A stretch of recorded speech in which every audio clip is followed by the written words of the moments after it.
My husband told me, I can't keep lying to myself. Your sister is the one I really want. I answered back, then have her. 1 year later, I was the owner of the most successful gym in the city. What my ex-husband did when he saw me happier than ever with my new fiancé still makes me die with laughter. Trevor and I had been trying for a baby for 18 months. I planned to surprise him that I was pregnant on his birthday. Already had the positive test and a list of 100 baby names set up. But then Ashley called him. My younger sister, the fitness influencer with the perfect body and a bachelor's degree, whose bikini pics Trevor double-tapped daily, while I still dressed up every night begging him for the same attention. I want to talk about something, Trevor said, still scrolling through Netflix. Me and Ashley talked. She's more equipped for what I want from life. 7 years of working overtime to pay for his community college, ruining my body with IVF treatments, everything. He was tossing into the garbage because my own sister sweet-talked in his ear. Then have her, I found myself saying through tears. He looked up from the TV. Wait, you're just okay with it? Do you even love me? I do love you, but clearly my love isn't enough. So just take your things and go. He left to meet Ashley at a photo shoot that same evening. Came back to get his things the next morning. Her hair tie was on his wrist, her lipstick still on his neck. He smelled like her. We slept in separate beds. He lied right to me. What Trevor didn't know was I'd already been suspicious. Ashley opened up to him more than her own friends. Always invited him to come work out. Hired him as a replacement photographer for one of her shoots. My mom called me exactly 24 hours later. Did you hear? Trevor and Ashley are finally together. Aren't you just delighted for them? Our 7 years of marriage was worth nothing. A couple of flirty attempts from Ashley and all of a sudden everyone's calling them the best thing that happened to this family. I'm sure you'll meet someone new, sweetie. Ashley's just hard to compete with. I was so close to punching them, to telling them about the baby. Instead, I ended the call and focused on my pregnancy. I miscarried 3 weeks later. Doctors said it was stress and improper fusion. I was at rock bottom. That Monday, I drove past a gym on my way home from work. The sign on the front door said, "Cleanup crew hiring. No qualifications needed." With my life plans derailed, I said screw it and parked my car. The gym owner was a retired bodybuilder. "You look like nothing a six-pack and a glute workout couldn't solve," she said. I chuckled for the first time in months. I got the job, and up in that weight room, nothing else mattered. Just me and the barbell. Not Trevor, Ashley, not my parents celebrating their engagement. I came home one day to Ashley helping Trevor clear out the last of his stuff. "You're sweaty," Ashley commented, handing me a napkin. Stairs are hard for certain people. They both laughed at her joke. I didn't say a word, just went to change as they loaded things into their car. The gym became my outlet. What I saved, I spent on protein supplements and workout clothes that made me feel slay. The gym owner noticed I hit my goal weight and decided to pay for my qualification. Within 8 months, I had my personal training license. I started coaching women who paid me $60 an hour. One woman, Mary Ann, the wife of a real estate agent, particularly liked me. "You're an inspiration. We need more people like you." She told me about an old for-sale building on the side of town without a gym. She got her husband to cut me a deal. I put my life savings into it and slept on the unheated floor eating tinned food. But people in Mary Ann's circle were already offering thousands for equity in my future gym. Trevor actually contacted me 2 months after that. "Saw on your IG you're a PT now. Being like Ashley won't win me back, you know?" I ignored him. I was busy driving with Mary Ann to an investor meeting where the equipment of my gym would be funded. $150,000 for the best machines around. When my gym finally opened, I had 750 members within 8 weeks, turning $50,000 in profit in my first 3 months alone. Mary Ann was in disbelief when I told her, "You're achieved more than any lousy influencer ever will. Your sister still getting half naked for money?" Finally, the invitations to Ashley and Trevor's 1-year wedding anniversary came around. My parents begged me to come. Trevor had something to say. I went with Dale, Mary Ann's nephew. Tall, educated, Olympic weightlifter, genuinely inspired by my gym story. We'd been engaged for 2 months. Trevor's reaction when he saw us was to die for. Dale's broad shoulders, my pregnant belly bump, Dale's quiet assertiveness that screamed competence. Everything Trevor dreamed of. Ashley was pregnant too, but she looked defeated. She pulled me aside. "Girl, please help. Trevor knows." By the time she started explaining, Trevor stood up and clinked his glass. "Attention, everyone." Ashley's face went white. "The bump you see on Ashley's belly," Trevor continued, "is not because of me." Everyone went white. "I'm infertile, which means that Ashley is pregnant with someone else." Then he turned to me. "I love you, and leaving was my biggest mistake. I'm never gonna leave you again." He started walking towards me. I took 3 steps backward and my hand went straight to my belly, that protective thing pregnant women do without thinking about it. Dale moved forward just a bit. Not aggressive, but definitely there. And Trevor stopped dead in his tracks when he saw my bump properly for the first time. His whole face changed, went from desperate to confused, to something else I couldn't read. Dale's hand found mine and gave it this small squeeze, reminding me of what we'd talked about in the car, how we wouldn't let my heart rate spike no matter what happened tonight. I started doing those breathing exercises from prenatal yoga class, counting 4 in and 6 out, and right then I felt the baby move, this little flutter that helped me stay calm. Trevor reached his hand out toward me like he wanted to touch my belly, or maybe just touch me, and started saying something about needing to talk alone, about us, about our future. The whole room was watching this disaster happen, and I could see at least 3 people holding up their phones recording everything. I kept my voice steady and told him any communication would need to be through text or email only and only in public spaces with other people around. His face crumpled like I'd slapped him, but I wasn't about to risk my baby's health for his breakdown. Dale and I turned toward the exit and started walking, keeping our pace normal even though every muscle in my body wanted to run. Ashley was standing near the door with mascara running down her face, trying to catch my eye, but I looked straight ahead and focused on getting to the car. My breathing stayed steady even with all the chaos behind us, people whispering and gasping and probably posting everything online already. We got to Dale's truck and he helped me up into the passenger seat, making sure my seatbelt was positioned right under my bump before walking around to the driver's side. The drive home was quiet, except for the radio playing some old rock station Dale liked, neither of us talking about what just happened. Once we got home, I grabbed my laptop and started typing everything out while it was still fresh, making a timeline of who said what and when, documenting everything in case we needed it later. Dale made chamomile tea without me asking, bringing it over in my favorite mug, the one with the gym's logo on it. He kept things light, talking about tomorrow's schedule at the gym, which trainers were covering, which classes, normal stuff that had nothing to do with the disaster we'd just witnessed. I went to bed early but couldn't sleep much, kept thinking about everything that happened and what might come next. First thing in the morning, I called my OB's office and explained what happened at the party, how stressful it had been. The receptionist got me in with the doctor that same afternoon, and she checked everything, said the baby looked fine, but gave me a list of warning signs to watch for. She also suggested I might want to limit stressful situations for the next few weeks, which almost made me laugh considering my whole family was a stressful situation. I drove to the gym after the appointment and could tell immediately that everyone already knew what happened. Members were huddled in little groups near the water fountain, and the front desk staff looked up at me with these worried faces. I called a quick staff meeting in the break room and told everyone we needed to handle any questions professionally, that our members came here to work out, not to gossip. My team nodded, and I could see they had my back, which made me feel better than I had in days. I was going over membership numbers in my office when my phone rang and Mom's name popped up on the screen. She started right in about how I should hear Trevor out for the family's sake, how this was all a misunderstanding that could be fixed if I just tried. I told her calmly that I had to go and hung up, not letting her guilt trip work on me anymore. That evening after the gym closed, I sat at my desk and typed out a text to Trevor, keeping it simple and clear. I told him I would only discuss necessary legal matters from our divorce, nothing personal, and that all communication needed to be in writing. I hit send and immediately went to his profile to block him on all social media platforms. My phone buzzed with what was probably his response, but I didn't look. Just turned it face down and went to find Dale, who was cleaning up the weight room. He looked up when I walked in and didn't say anything, just opened his arms so I could lean against him for a minute. Tomorrow would bring more drama, more calls, more people trying to convince me to do something I didn't want to do. But tonight I had my gym, my business that I'd built from nothing, and Dale, who understood that sometimes the best support was just being there without trying to fix everything. The next morning, Dale called his buddy who worked at a financial planning firm and got us an appointment for that afternoon. We sat in the office going through every single account I had, making sure Trevor's name wasn't on anything from our marriage days. The advisor pulled up old bank records and found 2 joint accounts I'd forgotten about from years ago, one with $12 in it and another with $43. We closed them both right there and opened new ones with just my name, then went through my business accounts line by line. Dale took notes while the advisor listed every possible way Trevor could try to claim part of my gym, writing down dates and amounts and creating a paper trail showing everything was funded after our separation. My phone buzzed while we were signing papers and Ashley's name popped up on Instagram with a message request. She wanted to talk woman to woman about everything that happened at the party. I took a screenshot of the message for my records but didn't open it, just tucked my phone away and focused on the financial documents. That afternoon, I went back to the gym and pulled up our class schedule on my computer. I added 3 extra prenatal yoga slots for myself each week and sent a message to my staff letting them know I might need coverage if the pregnancy made me tired. Within minutes, my team was responding with offers to cover any class I needed, reminding me they had my back no matter what. The next day, while I was checking our social media accounts, I noticed we were getting tagged in tons of posts. Ashley had posted some vague story about betrayal and heartbreak with a black and white photo of her looking sad.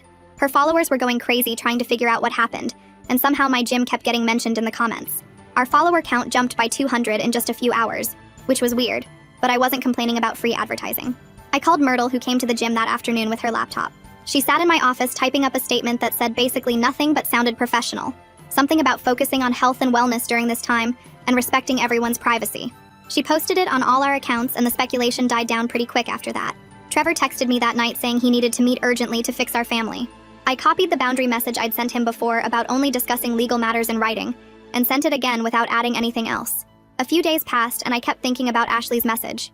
I finally opened it and typed back that I'd only meet if she was getting a paternity test, and we had a professional mediator there.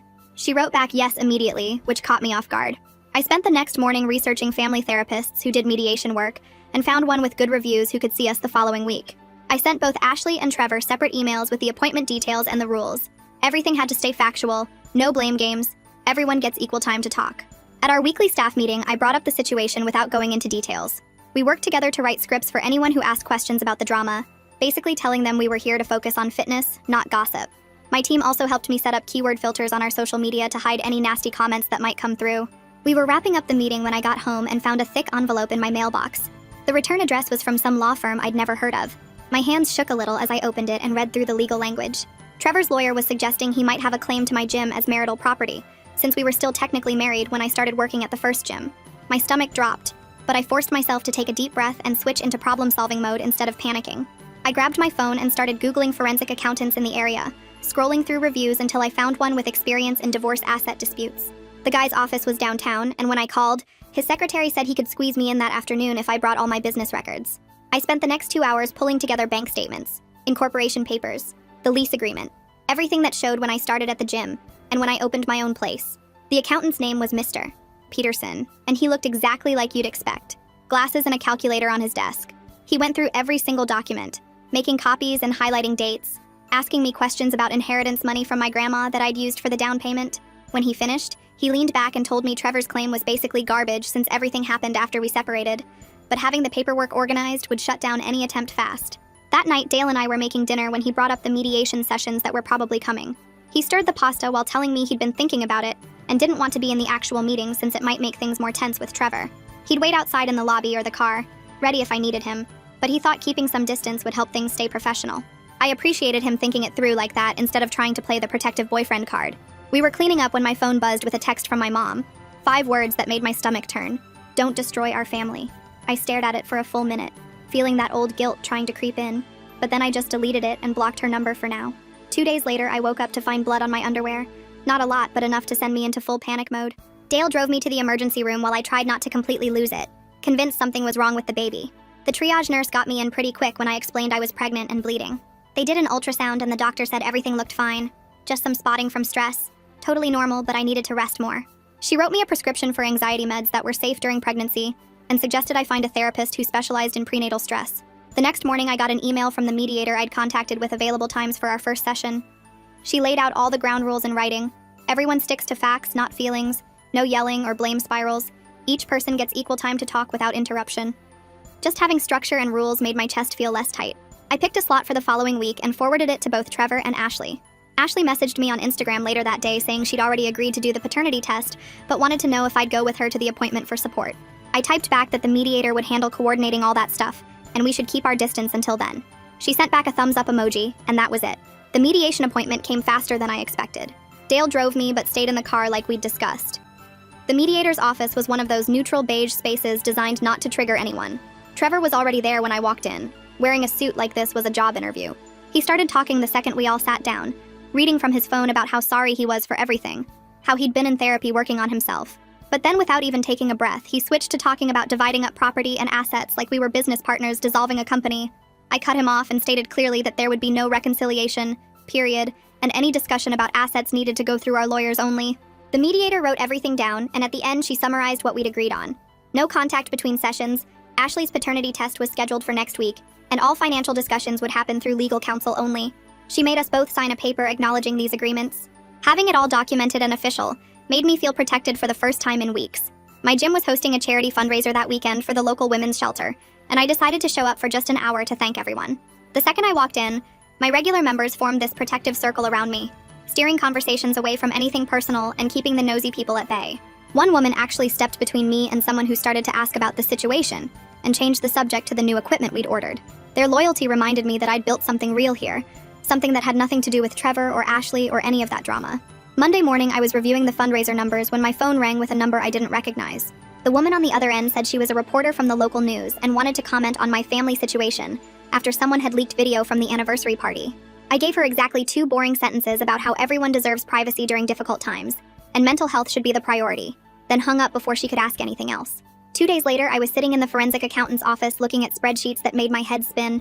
She walked me through every possible outcome, from Trevor getting nothing to him somehow claiming part of my gym.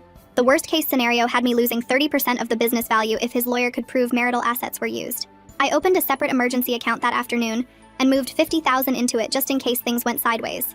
Dale found me that evening staring at the ceiling in bed and climbed in next to me without saying anything at first. Then he cleared his throat and told me he'd been thinking about us and the wedding we'd been planning. He was worried people would always compare him to Trevor, that he'd never be seen as his own person in my life. We talked for 2 hours about slowing everything down until the legal mess was over. The next morning, I drove myself to my first prenatal class at the hospital. The instructor was this tiny woman who delivered 5 kids herself, and she spent the whole hour teaching us breathing techniques. She kept saying we needed to advocate for ourselves during delivery, and not just go along with whatever the doctor suggested. I practiced the breathing exercises while she talked about birth plans and pain management options. Every woman there looked just as nervous as me, but by the end we were all breathing together like some weird choir. 3 days passed before the next mediation session where Ashley finally broke down crying. She admitted through tears that the father was Edwin Wyatt, this photographer she'd worked with on multiple shoots over the past year.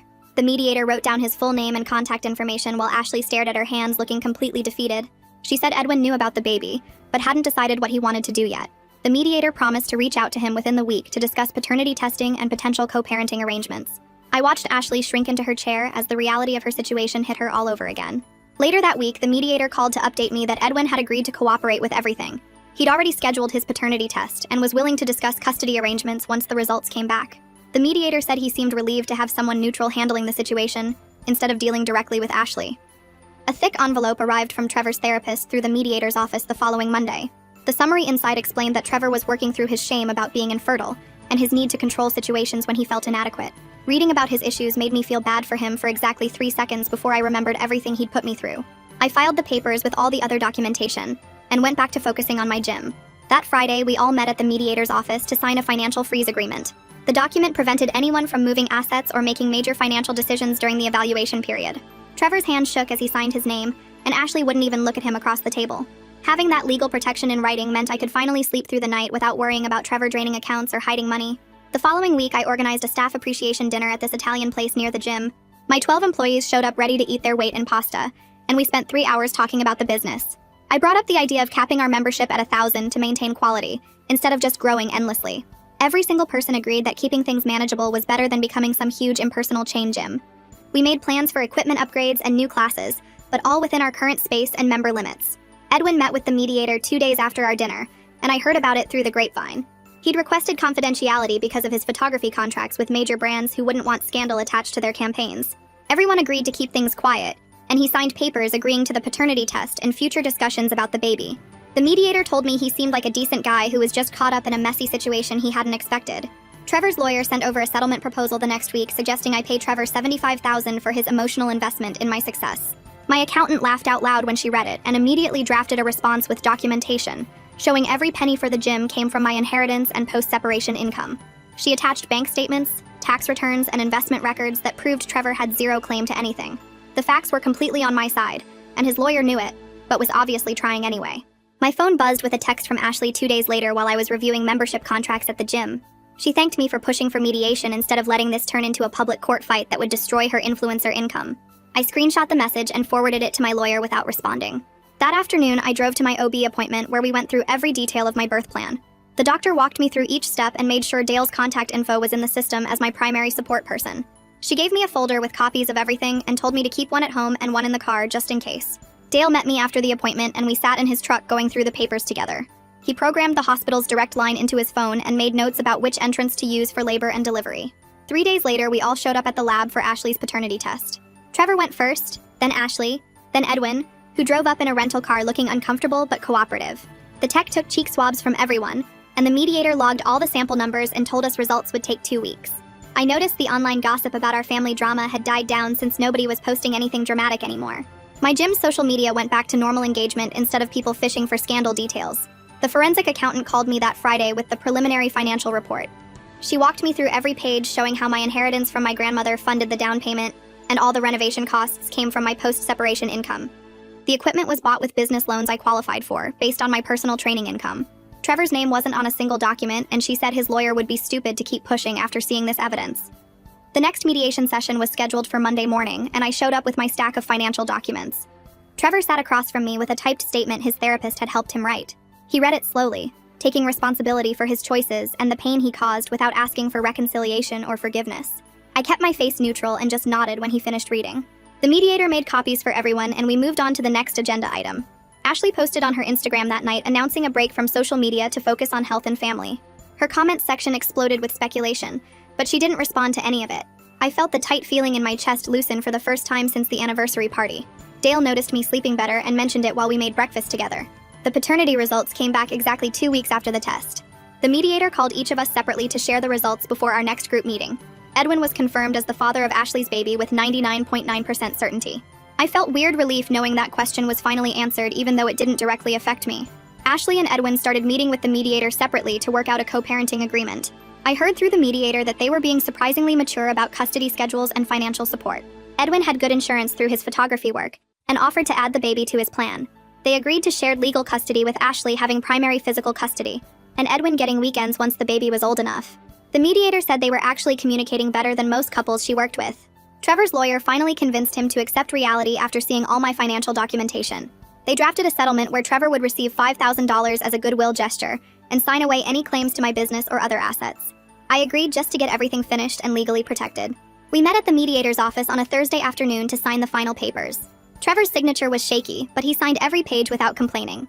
The mediator notarized everything and gave us each certified copies. That knot in my chest that had been there for months finally disappeared completely. I went back to my normal routine at the gym and focused on growing the baby. Dale came with me to every appointment and we practiced breathing exercises together in the evenings. Everything felt calm and controlled until I was teaching a morning spin class 5 weeks before my due date. The first contraction hit hard enough that I had to grip the handlebars to stay upright. I tried to keep going, but the second one came just 3 minutes later. One of my regular members who was a nurse jumped off her bike and helped me to the office. Dale answered his phone on the first ring and said he was on his way. He showed up in 12 minutes and helped me to his truck while staying completely calm. He grabbed the hospital bag we'd packed weeks ago and drove steady but fast while I breathed through contractions that kept getting stronger. The birth plan we'd practiced kicked in perfectly, and the nurses were ready for us when we arrived at the emergency entrance. They got me into a room right away, and the contractions kept getting worse every couple minutes. The nurse checked me and said I was already at 6 centimeters, which explained why everything hurt so bad. Dale held my hand and counted through each contraction while I tried to remember all those breathing exercises we practiced. Hours went by with machines beeping and nurses coming in and out to check the monitors. Around hour 8, things slowed down and the baby's heart rate dropped a little, which made everyone move faster. The doctor came in and explained they might need to do a C-section if things didn't pick up soon. I squeezed Dale's hand harder and focused on pushing when they told me to. Another 4 hours of pushing and repositioning and the doctor using some kind of vacuum thing to help. Finally, at 3:47 a.m., our daughter came out screaming and they put her right on my chest. Dale actually cried when she wrapped her tiny fingers around his pinky, and I'd never seen him cry before. The nurses cleaned her up and weighed her while I got stitched up from tearing. 7 pounds 2 ounces and perfectly healthy despite coming early. That night, while Dale slept in the uncomfortable chair next to my bed, I pulled out my phone and typed a quick message to Ashley. Just said I hoped her delivery went smoothly when her time came and to take care of herself. Felt weird but also right somehow. She read it but didn't reply, which was fine. We stayed 2 more nights in the hospital learning how to change diapers and swaddle and all that stuff. When we finally got home, there were containers of food stacked on our porch from my gym staff. They'd organized this whole meal train thing without me even asking. Casseroles and soups and salads all labeled with heating instructions. I texted my assistant manager the passwords for the scheduling system and told her to handle everything for the next 2 weeks. She sent back a thumbs up and told me not to worry about anything. 3 weeks later, we had to go to the final mediation session, which I really didn't want to do with a newborn, but it needed to happen. Dale stayed in the waiting room with the baby while I went in. Trevor looked different somehow. Calmer, maybe. He told the mediator about starting therapy twice a week and enrolling in some technical training program for HVAC certification. The divorce papers were all ready, and he signed everything without arguing. When it was done, I felt this weird lightness in my chest. 2 months after that, Ashley had her baby and sent me one photo of a tiny boy wrapped in a blue blanket. The message just said thanks for suggesting mediation instead of court battles. We weren't going to be friends or anything, but at least we weren't enemies. I started bringing the baby to the gym for the early morning members-only sessions, since there was a quiet room I could use for nursing. The business kept running smooth with my team handling most of the daily stuff while I checked in remotely.